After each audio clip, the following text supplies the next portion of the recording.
प्यारे बच्चों, नमस्कार, सत श्री अकाल, आदाब। कैसे हो? लगता है सब खैरियत में हैं। आज आपके लिए फिर से हाजिर हूँ मैं नया टॉपिक के साथ। आज हम पढ़ेंगे रमोज़ औक़ाफ़। कक्षा 10 में दिया गया आपके जो परीक्षा में पूछा जाएगा।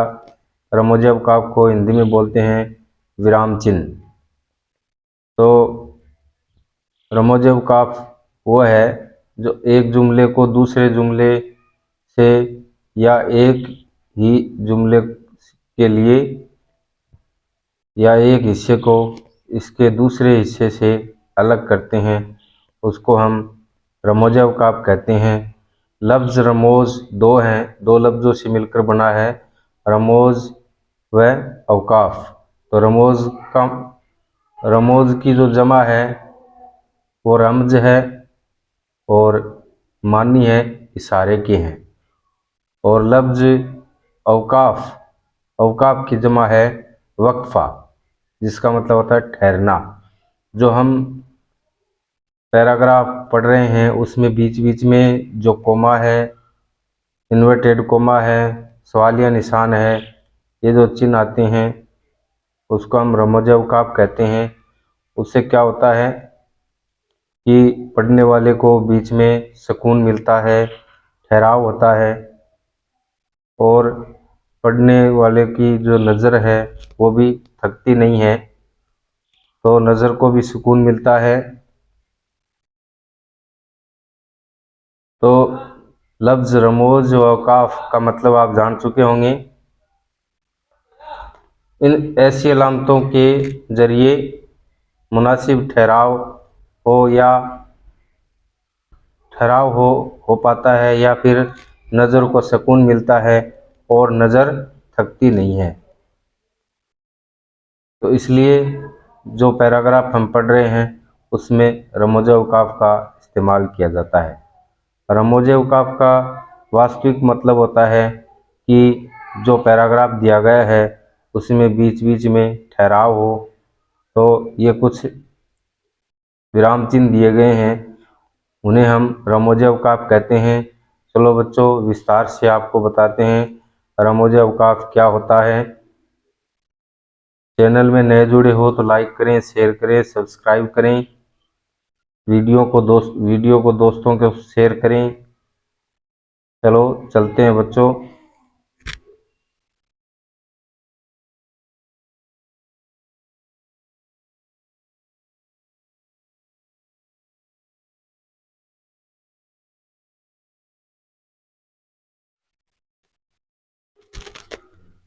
देखो बच्चों, कक्षा 10 में रमोज़ औक़ाफ़ पूछा जाता है एग्जाम में। तो रमोज़ औक़ाफ़ है, हिंदी में इसको विराम चिन्ह बोलते हैं। और लफ्ज़ रमोज़ की जो मानी है वो है इशारे के हैं, और रमोज़ की जमा है रमज़ और मानी है इशारे के हैं। और लफ्ज़ औक़ाफ़ का जमा है वक्फ़ा और मानी है ठहरना। तो बीच में जो ठहराव आता है उसको बोलते हैं वक्फ़ा। तो रमोज़ औक़ाफ़ जो एक जुमले को दूसरे जुमले से या एक एक है एक ही जुमले से के एक हिस्से को इसके दूसरे हिस्से से अलग करते हैं, उसको रमोज़ औक़ाफ़ कहते हैं। फ़ायदा इसका ये है कि इन ऐसी जो अलामतें हैं, इन अलामतों के ज़रिए मुनासिब ठहराव हो पाता है और नज़र को सुकून मिलता है और नज़र थकने नहीं पाती है। नज़र भी नहीं थकती है, पढ़ने वाले को भी सुकून मिलता है।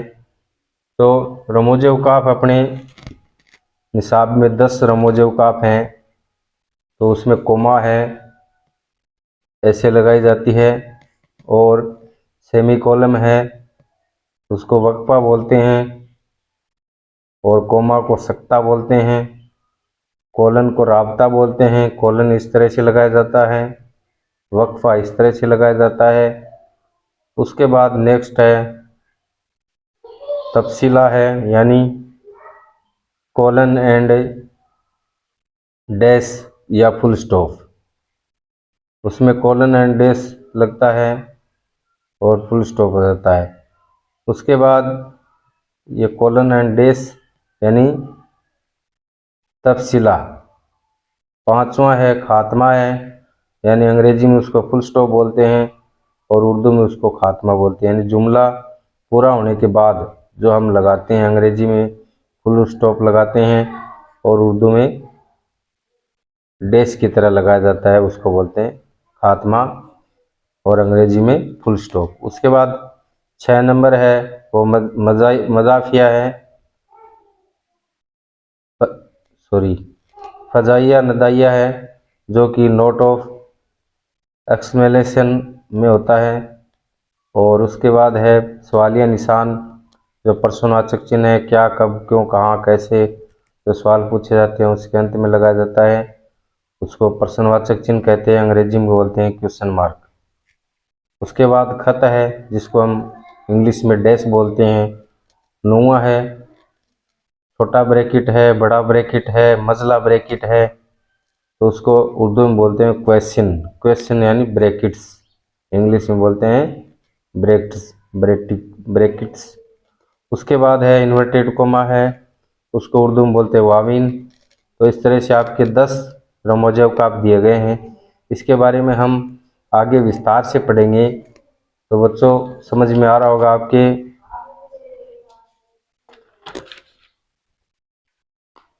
तो इसमें पहला मैंने आपको बताया था सक्ता यानी कोमा।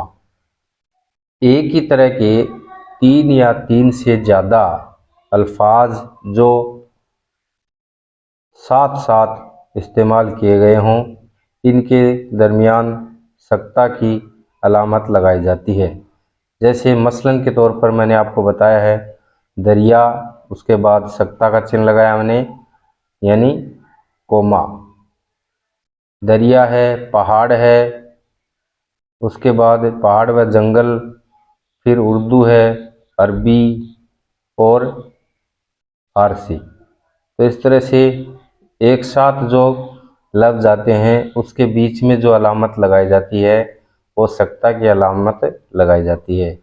नेक्स्ट उसके बाद दूसरा है वक्फा है। वक्फा में सेमीकोलन लगाया जाता है इस तरह से। तो ये कब लगाते हैं बच्चों? जब बहुत से अल्फाज के दरमियान जब सक्ता की अलामत लगती हो तो कभी कभी जुमले के आखिरी जज्जू से पहले तवील व कैफे की ज़रूरत महसूस की जाती है। तो उस समय ऐसे मौक़ों पर क्या लगाया जाता है? सक्ता की अलामत लगाई जाती है। सॉरी, सक्ता की अलामत न लगा करके आखिरी टुकड़े से पहले वक्फा वक्फा की अलामत लगाई जाती है। तो इसको हम क्या कहते हैं? वक्फा कहते हैं। जैसे कि दिल्ली है, कोमा जयपुर है, फिर कोमा लखनऊ, उसके बाद कोमा भोपाल, ये सभी मशहूर शहर हैं। तो इसके आगे हम ये जो बीच बीच में लगाया है ना, दिल्ली, जयपुर और लखनऊ, ये भोपाल, ये सारे शहर आ गए। और ये शहर किस तरह के शहर हैं? मशहूर शहर हैं। तो सभी शहरों के नाम आने के बाद जो चिन्ह लगाया गया है उसको बोलते हैं वक्फा। तो इस तरह से एक जैसे जो लफ्ज हैं उनके आगे सभी को एक इशारे से बताया जाए तो वो वक्फा के इस्तेमाल से बताया जाता है। उसके बाद है राबता। राबता में देखो कोलन बोलते हैं इसको, और कोलन कब लगाया जाता है? राबता का ठहराव वक्फा के ठहराव से कुछ ज़्यादा होता है, यानी बार बार लगाया जाता है। किसी कॉल को किसी कॉल को नकल करने से पहले किसका इस्तेमाल किया जाता है? राबता का इस्तेमाल किया जाता है। जैसे बताया है मोहम्मद हुसैन का कॉल है कि, तो उसके बाद किसका कॉल है? मोहम्मद हुसैन का। और उसके बाद कॉल शुरू होने से पहले जो चिन्ह लगाया गया है, जो रमोजेवकाप लगाया गया है, वो है राबता का। और राबता का चिन्ह इस तरह से लगाया जाता है। तो बताया है कि मोहम्मद हुसैन का कॉल है कि उर्दू ब्रज भाषा से निकली हुई है। तो उर्दू है ब्रज भाषा से निकली हुई है। ये किसका कॉल है? मोहम्मद हुसैन का कॉल है। तो मोहम्मद हुसैन के कॉल को बताने के लिए हम जो चिन्ह का इस्तेमाल किया है, जिस रमोजेवकाप का इस्तेमाल किया है, वह है राबता। दूसरा एग्जाम्पल इसमें मिसाल के तौर पर बताया गया है कि लफ्ज और इनके मानी के बीच राबता की अलामत लगाते हैं। जैसे बताया है हामिद, तो राबता का चिन्ह लगाया। फिर गोवा, राबता का चिन्ह लगाया। उसके बाद खाल्क, अब यानी पैदा करने वाला। खाल्क किसको बोलते हैं? पैदा करने वाला। तो शाहिद है जो गोवा, इसको दर्शाने के लिए शाहिद ने गोवा और खाल्क, तो ये गोवा है शाहिद, इसका दोनों का जो ताल्लुक है, ताल्लुक को बोलते हैं खाल्क। ये पैदा करने वाला है। उसके बाद नेक्स्ट है अपना तफसीला, यानी कॉलन एंड डेस। इस तरह से लगाया जाता है बच्चों। कॉलन और डेस जो रमोजेवकाप है, वो इस तरह से लगाया जाता है। और इसकी अलामत कब लगाई जाती है, इसके बारे में दिया गया है। ये अलामत हस्ब झेल मौका पर इस्तेमाल की जाती है जब किसी इक़्तिबासात या किसी इक़्तिबास या फुर्सत को पेश करना होता है। उस समय हम कोलन एंड डेस का यानी तफसीला का इस्तेमाल करते हैं। जैसे दूसरा बताया है किसी अमूल या कायदे को तहरीर करते वक्त किसका इस्तेमाल करते हैं? तफसीला का इस्तेमाल करते हैं। ऐसे ही अगला अपना 8वां जो है खात्मा, जिसको बोलते हैं, और अंग्रेजी में उसको बोलते हैं फुल स्टॉप। जैसे बताया है खात्मा की अलामत जुमले के मुकम्मल होने, मुकम्मल का मतलब जब जुमला पूरा हो जाता है उसके बाद हम खात्मा की अलामत लगाते हैं। जैसे बताया है उर्दू तुर्की ज़बान का लफ्ज़ है, तो ये अपना जुमला है, पूरा हो गया है। उर्दू तुर्की ज़बान का लफ्ज़ है या तुर्की ज़बान का लफ्ज़ है।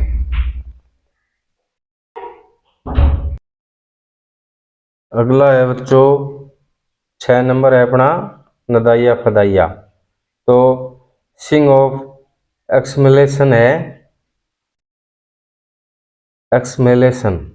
तो उसमें क्या होता है कि जो अल्फाज किसी को मुखातिब करने यानी जानने या बुलाने के लिए इस्तेमाल किया जाता है, उसको हम नदाइया फदाइया कहते हैं। और ये चिन्ह इस तरह से लगाया जाता है। एग्जाम्पल के तौर पर बताया आपको अरे, तो हम अरे के बाद जो चिन्ह लगाया है, जो रोमोजेवकाप का इस्तेमाल किया है, वह है नदाइया फदाइया। उसके बाद आओ, ए, तो इस तरह के जो लफ्ज़ हैं, लफ्ज़ों के बीच में जो लफ्ज़ उपयोग करते हैं, इस्तेमाल करते हैं, उसके बीच में हम नदाइया फदाइया का इस्तेमाल करते हैं। दूसरा बताया है हाय, अफसोस, बहुत खूब, आया वगैरह। ये इस तरह के जो लफ्ज़ इस्तेमाल करते हैं उससे पहले हम नदाइया फदाइया जो रमोजेवकाफ है उसका इस्तेमाल करते हैं। उसके बाद सातवां है सवालिया निशान यानी क्वेश्चन मार्क्स।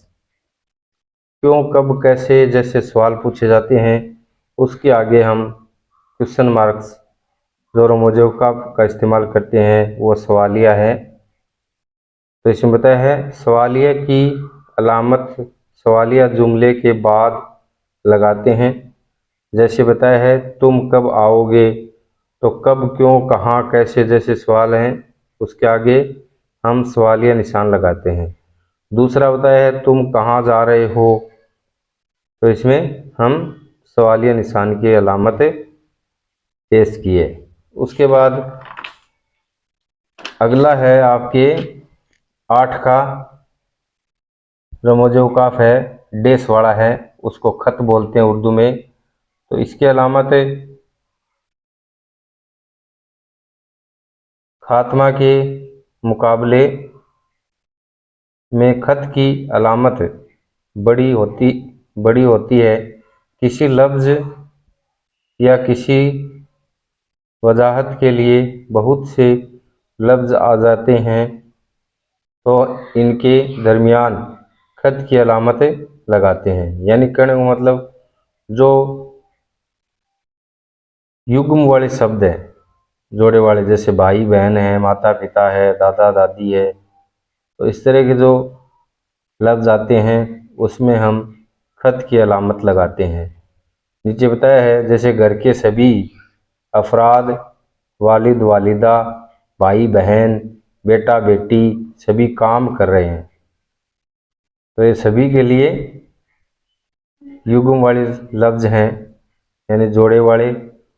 उनको मिलाने के लिए हम जिस रमोजव काफ का इस्तेमाल करते हैं उसको खत बोलते हैं और अंग्रेजी में बोलते हैं डेस। उसके बाद नेक्स्ट है 9 का, वो है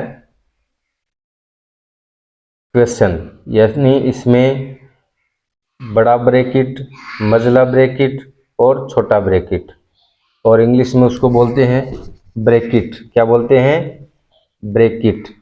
तो इसकी अलामत, क्वेश्चन के अलामत जुमला या मतरज के पहले और आखिर में लगाई जाती है।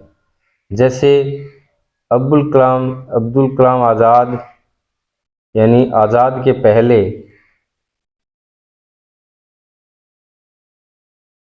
रोज़मर तालीम का इस्तेमाल किया गया है और इसका शुमार उर्दू के मशहूर नसर निगारों में होता है। तो यानी उर्दू के नसर निगारों में अब्दुल कलाम आज़ाद का नाम है, मशहूर है, तो उसको दर्शाने के लिए जो अलामत पेश की गई है उसको बोलते हैं खत। अंतिम जो अपना रमोजव काफ है वो है वाविन यानी इन्वर्टेड कोमा। इन्वर्टेड कोमा हम कब लगाते हैं? इसकी अलामत जब लगाई जाती है जब किसी